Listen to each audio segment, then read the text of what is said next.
کہ پاکستان آج ناظرین عالمی توجہ کا مرکز بنا ہوا ہے، جہاں ایران اور امریکہ کے وفود مشرق وسطیٰ میں جاری کشیدگی کے حل کے لیے پاکستان کی میزبانی میں سر جوڑ کر بیٹھے ہیں۔ پاکستان کی اس کامیاب سفارتکاری پر ہمسایہ ملک بڑی بے چینی پائی جا رہی ہے، اور بے چینی آخر کیوں نہ ہو، ان کی تمام تر خواہشات پر پانی جو پھر گیا۔ بھارت کے دعوے، خبریں، تجزیے اور تبصرے نہ صرف مکمل طور پر غلط ثابت ہوئے، بلکہ بھارت کی دنیا بھر میں جگ ہسائی کا باعث بھی بن رہا ہے میڈیا۔ گزشتہ چند دنوں سے جب پاکستان مسلسل عالمی خبروں کی زینت بنا رہا تو بھارت کی بے چینی بڑھنے لگی، اور گزشتہ روز تو بے چینی اتنی بڑھ گئی کہ بھارتی میڈیا نے خبر چلا دی کہ امریکی نائب صدر جے ڈی وینس کے جہاز واپس مڑ گیا ہے، وہ پاکستان نہیں آئیں گے۔ خبریں یہ بھی چلائی گئیں کہ بھارتی وزیر اعظم نریندر مودی نے پنڈتوں کو پیسے دیے ہیں کہ وہ دعا کہ جے ڈی وینس کا طیارہ پاکستان پہنچنے سے پہلے ہی غائب ہو جائے۔ یہ کیا ہے انڈین میڈیا کا رویہ، وہ آپ کو دکھاتے ہیں، پھر ہمارے ساتھ جرنلسٹ ان سے بات کرتے ہیں۔ ناظرین، یہ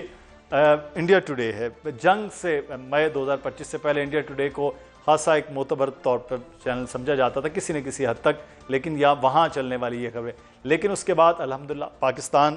آج امریکہ اور ایران جیسے دو حریفوں کو ایک میز پر بھی بٹھانے میں کامیاب ہوا۔ پاکستان کی سفارتکاری کے معترف بھی دنیا بھر ہے۔ پاکستان کے حصے میں آج عالمی شہرت، جبکہ بھارت کے حصے میں عالمی تنہائی آئی۔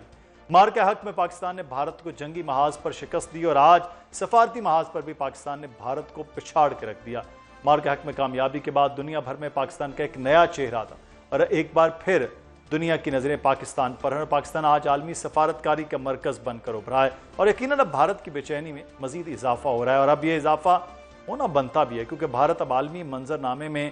میڈیا میں کہیں نظر نہیں آ رہا۔ ہم بات کریں گے عمران شفقت صاحب، آج آپ صبح سے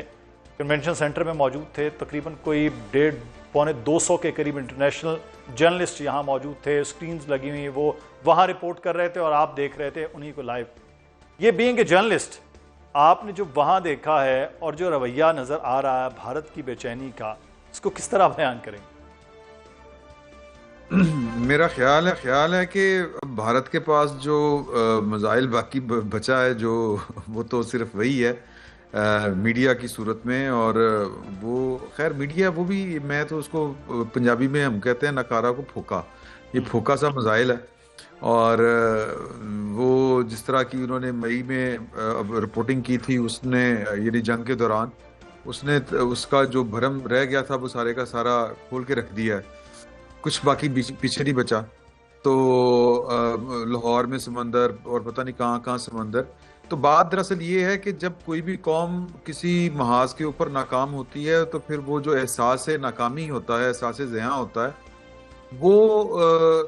آتا ہے، تو پھر اسی طرح کی جو ہے الٹی سیدھی حرکتیں ہوتی ہیں جو ان کا میڈیا اس وقت کر رہا ہے، یا پھر ان کی گورنمنٹ۔ لیکن آج عمران صاحب، آج آپ وہاں موجود تھے، پاکستان کا میڈیا تو چھوڑیں، جو انٹرنیشنل میڈیا ہے کیونکہ اس کا سارا فوکس تھا، وہ کس طرح سے دیکھا؟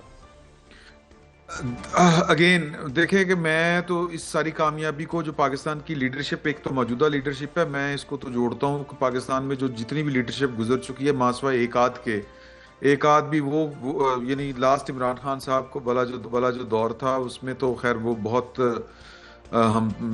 پیچھے ہی گئے، یعنی آپ کہہ لیں کہ بہت انڈیا کے ساتھ بھی ہمارا ایگریشن ہوا، اس طرح سے جواب نہیں دیا جا سکا جس طرح دینا چاہیے تھا۔ تو یہ جو پاکستان کا کانفیڈنس ہے، یہ مرہون منت ہے اس پاکستان کے ڈیفنس پروگرام کا جو پاکستان کے اس وقت کے وزیر اعظم ذوالفقار علی بھٹو صاحب نے کیا تھا،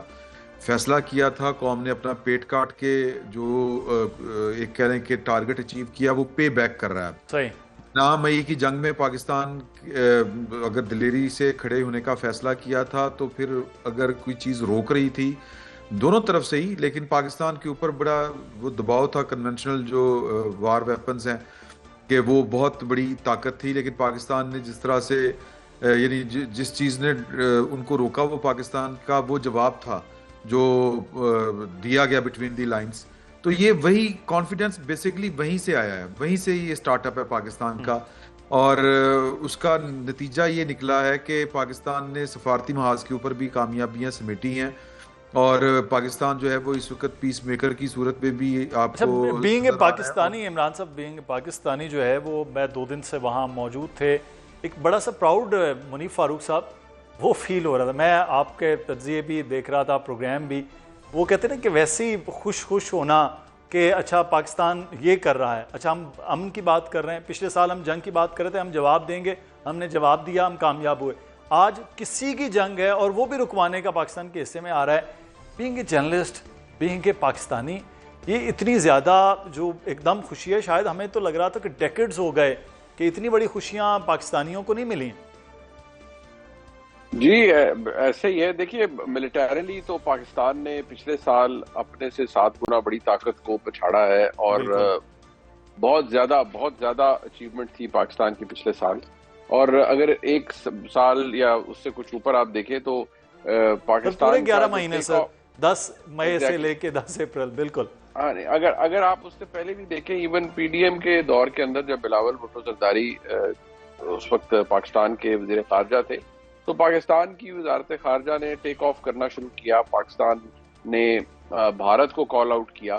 اور جس طرح سے بہت سے محاذوں کے اوپر بلاول صاحب بولتے رہے تو وہ آئی تھنک وہ کریڈٹ بھی ان کو دینا بنتا ہے. ہی واز ینگ بٹ وہ بہت آؤٹ کلاس کرتے رہے اور جتنا نریندر مودی کو انہوں نے پچھاڑا اور ذلیل کیا آن ڈپلومیٹک فورمز وہ بھی ہمیشہ یاد رکھا جائے گا. اینڈ اس کے بعد دیکھیے جو پاکستان کو پچھلے سال جو ملٹری ایک سکسیس ملی، اس کے بعد جو ڈپلومیٹک ٹیک آف پاکستان کا ہوا اور آج یہ حالت ہے کہ پوری دنیا کے اندر پاکستان کو ایک سینٹر سٹیج پلیئر کے طور پر دیکھا جا رہا ہے، ایک پیس میکر کے طور پر دیکھا جا رہا ہے. ہم نے ایک تو آلریڈی اچیو کر لیا ہے نا کہ ہم نے ایک اتنی شاید اس صدی کی سب سے خطرناک جنگ رکوائی جہاں یہ تھریٹن کیا جا رہا تھا کہ ایک پوری سویلائزیشن کو ختم کر دیا جائے گا. سو اب آج یہ حالت ہے کہ ایک سپر پاور اس کا وائس پریزیڈنٹ اسلام آباد میں موجود ہے اور جو وکٹم ہے ایک اگریسر کی سائیڈ وہ اور ایک جو وکٹم ہے یعنی ایران وہ بھی وہاں پر موجود ہے اور ان کا وفد بہت بڑا موجود ہے. اور اس وقت جو گفتگو ہو رہی ہے اس کو آلدو انڈر ٹائٹ ٹریپس رکھا گیا ہے لیکن جو مثبت کچھ چیزیں سامنے آ رہی ہیں. لہٰذا میں تو یہ کہوں گا کہ یہ ایک بہت بڑی اچیومنٹ ہے جو پاکستان کو ملی ہے. اور کنسیڈرنگ دا فیکٹ کہ ہم فریق نہیں ہیں، ہم ماڈریٹر ہیں، ہم ثالث ہیں، ہم فیسیلیٹیٹ کر رہے ہیں، میڈیٹ کر رہے ہیں، ادر دین دیٹ ہم اس کے اندر فریق نہیں ہیں. لیکن جو آؤٹ کم ہوگا اور اگر انشاءاللہ اس میں کوئی بہتری ہوتی ہے اور کوئی دائمی امن قائم ہو سکتا ہے تو اس کا کریڈٹ تو پاکستان کو جائے گا. اور جو پاکستان کے حاسد ہیں ان کے لیے یقینی طور پر یہ بہت بڑی تکلیف ہے. اور بیکاز یہ جو اسلام آباد ٹاکس ہیں ریگارڈلیس کہ ان کا آؤٹ کم کیا ہوتا ہے دے ول go down in the history. اور یہ this will be taught in the history books کہ کون سی جنگ تھی، کس ملک نے کردار ادا کیا، کس ملک کے ڈپلومیٹک چینلز کتنے اسٹرانگ تھے، کس ملک کی فوج کے سربراہ نے کتنا کلیدی کردار ادا کیا. لہٰذا یہ ایک بہت بڑی اچیومنٹ ہے پاکستان کی حکومت کی، پاکستان کی فوج کی، فیلڈ مارشل عاصم منیر صاحب کی، جو آج پاکستان کو یہ دن دیکھنا پڑ رہا ہے اور ہم وٹنس کر رہے ہیں. We are living the moment